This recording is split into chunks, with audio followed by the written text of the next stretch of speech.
Hi, this is Johnston from 24 Track Legends, and I am on my way to see Medio this morning. While I was driving, I just thought about an incident that happened yesterday. A student of mine came to me and asked me, whether or not he should invest in a Audient Evo 8, which is an 8-channel interface. And the reason, so I asked him the reason for buying an 8-channel interface.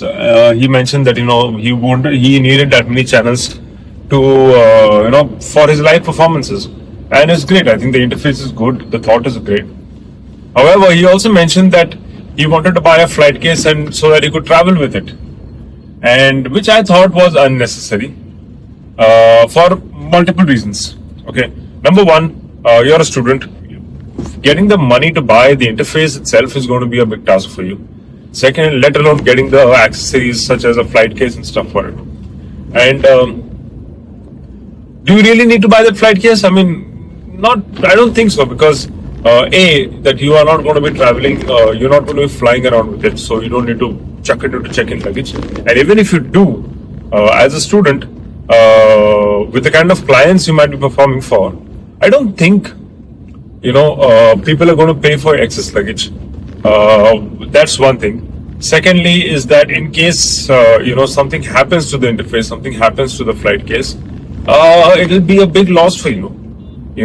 So the bottom line here is, when you're planning to buy some gear, you need to think of a lot of things. I mean, I am guilty of that, of the mistake as well, wherein you just look at something or look at some videos online, or look at someone who has the gear, and you want to really want to buy that particular gear because it looks good, it feels good, and you think it is going to help you. Definitely, buying new gear does help you in many, if you buy the right gear. However, like the timing at which you buy it is very important, because at the end of the day, you're going to be spending money. So you need to think a little bit on the monetary aspect of it as well, wherein to make sure that if you're spending X amount on a piece of gear, you need to be getting something back from it. You need to be making the money back, or your workflow needs to get better and faster, so that you save time, because time also is some return on investment. Apart from that, you have to really think whether getting a piece of gear is really going to make your life that much better, or is just being another liability, right?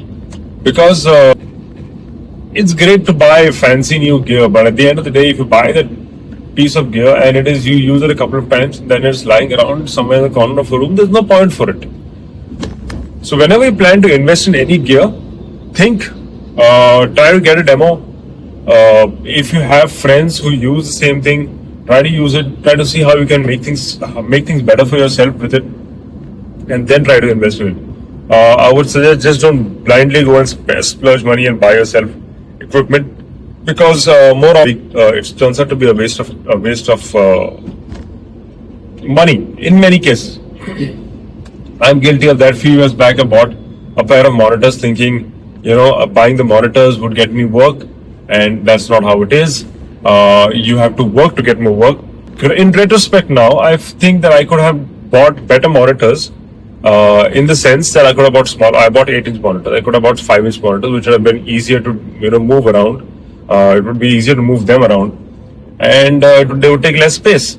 So hence, whenever you plan to buy anything for yourself, it's a good idea to speak to people who already own that gear, to speak to more experienced people, and to really contemplate and check whether you need that gear, whether the gear is going to make your workflow better or your life better.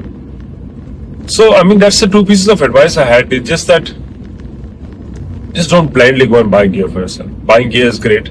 It's exciting. I try to make sure that, I get some demo. I try to make sure that I use it a couple of times before I decide to buy it. So that's my two pieces of advice, and I will see you in the next one.